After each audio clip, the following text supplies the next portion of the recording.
Before we could construct a confidence interval estimate for a mean, we had to look at verifying specific conditions. The same will be true before we can look at constructing a confidence interval estimate for a population proportion. In order to do that, we must have three conditions that are met. The sample must be random and independent. Our sample must be large enough to expect at least 10 successes and 10 failures. And if our sample is collected without replacement, meaning no object, no person can be selected twice, then our population must be 10 times larger than our sample, which effectively makes it incredibly unlikely that if we were selecting with replacement, that the same person or object could be selected twice. The first and third conditions really get at the design of the experiment, how sampling was conducted, which is again a bit beyond the scope of our purposes for this class. But we will, for our purposes, focus on verifying the conditions in statement 2, that at least 10 successes and 10 failures were achieved in the sampling. The number of successes will be given as some value x, or can be calculated as n times p hat, which is the sample proportion and the point estimate for our confidence interval. We can calculate the number of failures as y equals n, our sample size, minus x, the number of successes, or we can calculate it as n times 1 minus p hat. And really that sort of just comes down to the information that's given to us in the problem. In example 1, the Illinois Small Business Development Center for McLean County explored the proportion of people who would like to start their own business.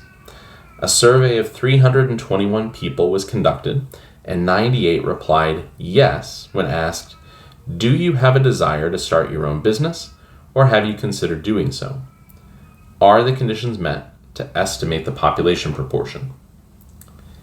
In this case, x, the number of successes, is given to us as 98, which is indeed greater than or equal to 10, and y, the number of failures, can be found as n minus x, which in this case would be 321 minus 98, or 223, which again is greater than or equal to 10.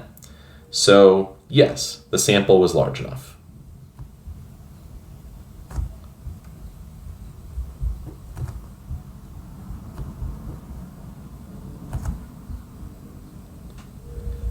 Because we got both 10 successes and 10 failures. In example 2, a survey of 383 people was conducted, and 5 replied yes when asked, "Have you traveled internationally at least once before?" Are the conditions met in this case to estimate the population proportion? Here, our number of successes is again just given to us directly as 5, which is clearly less than 10. So in this case, no, the conditions are not met. The sample was not large enough.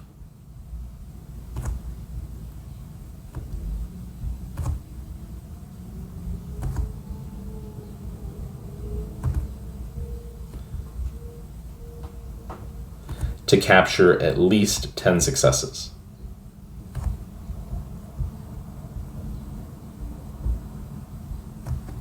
Notice that in this case, we're not talking about the failures because it doesn't even matter. We have to meet both of those conditions. If one of them fails, then the conditions are not met. In example 3, Cinema United, formerly known as the National Association of Theater Owners, looked into the proportion of people who prefer to stream new movies from home. A survey of 423 people was conducted, and 76.8% replied yes when asked, "Do you prefer waiting to stream new movies at home?" Again, are the conditions met? Here, the number of successes isn't given to us directly, but we can calculate it as n times our sample proportion. So 1,065 times 0.768.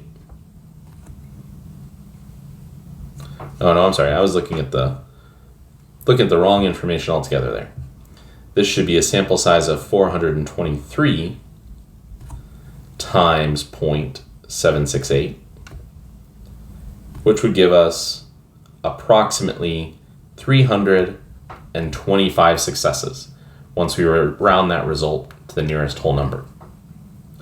Then we can calculate y as n times 1 minus p hat, which will be 423 times 1 minus 0.768, or approximately 98 people once we round that result to the nearest whole number. In both cases, we had at least 10 successes and at least 10 failures. So yes, the sample size was large enough.